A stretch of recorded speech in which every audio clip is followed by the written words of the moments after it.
अस्सलाम वालेकुम, मैं मोमिना इम्तियाज़ और आप देख रहे हैं प्रोग्राम ज़रा सोचिए। इंतहाई अफसोस से कहना पड़ता है कि हम ऐसी रियासत में रहते हैं जहाँ पे इंसान की जान की कोई कदर नहीं है, कोई कीमत नहीं है। हम ऐसी रियासत में रहते हैं जहाँ पे जो रियासत है वहाँ पे कानून तो है, जहाँ पे लॉस तो हैं, लेकिन वो इंसान को प्रोटेक्ट नहीं कर सकते। हम ऐसी रियासत में रहते हैं जहाँ पे ह्यूमन राइट्स की एक अनलिमिटेड हद तक वायलेशन होती है।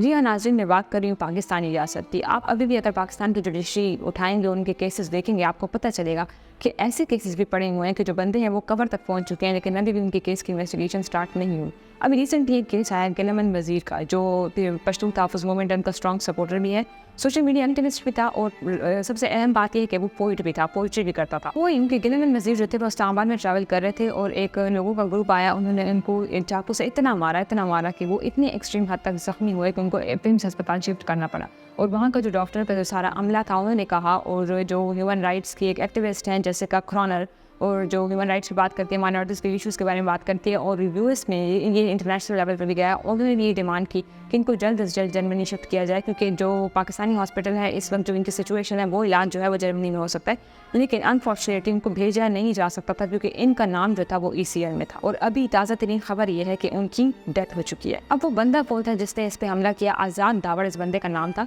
और ये प्रॉपर्टी का बिजनेस भी करता है और नॉर्थ वज़ीरिस्तान से ताल्लुक़ रखता है। तो ये लोग कह रहे हैं कि आपस में इनकी कोई इसी इशू पे कोई बात चल रही थी, ये जो प्रॉपर्टी से रिलेटेड कोई मसला था, इस वजह से जो इनकी जो मसला है वो काफ़ी टाइम से चल रहा था। और गिलमन वज़ीर का ये भी कहा गया कि वो इवन गए हैं, उनके जो ऑफिस है वहाँ उनके स्टाफ को थ्रेटन किया, उसके बाद ये ग्रुप लेकर आए और उनको इस तरह ज़ख्मी किया, और अभी जो है उनका जो इंतकाल हो चुका है। PTI ऑपरेट करती है वहाँ पर, वहाँ के इंचार्ज हैं। अगर हम गिलमन की बात करते हैं तो ये जो है ये ज़्यादा जो ह्यूमन राइट्स वायलेशन होती है बलूचिस्तान में, जो मिसिंग पर्सन्स हैं और जो ह्यूमन राइट्स की वायलेशन के खिलाफ जितनी बातें और जितनी कंप्लेंट्स होती हैं उनको सपोर्ट करना, इसमें बहुत ज़्यादा इनका अहम रोल था। अगर हम पश्तून तहफ़्फ़ुज़ मूवमेंट की बात करते हैं तो ये जो है ये मूवमेंट स्पेसिफिकली पश्तून के राइट्स के बारे में कहना, उनकी जो वायलेशन होती है उसके बारे में आवाज़ उठाना, जो एक्स्ट्रा जुडिशल किलिंग्स होती हैं, जो मिसिंग पर्सन होते हैं उनके बारे में बात करना, तो ये बड़ी ज़्यादा स्ट्रॉन्ग मूवमेंट है इस बारे में। और उनका जो लीडर मंजूर पश्तीन, ये जो गिलमन वज़ीर है इसके बिल्कुल दाएं हाथ हम कह सकते हैं, इस तरह ये आपस में क्लोज थे। अफसोसनाक बात यह है और हैरानकुन बात यह है कि पाकिस्तान का कैपिटल इस्लामाबाद जैसे एरिया में अगर उनको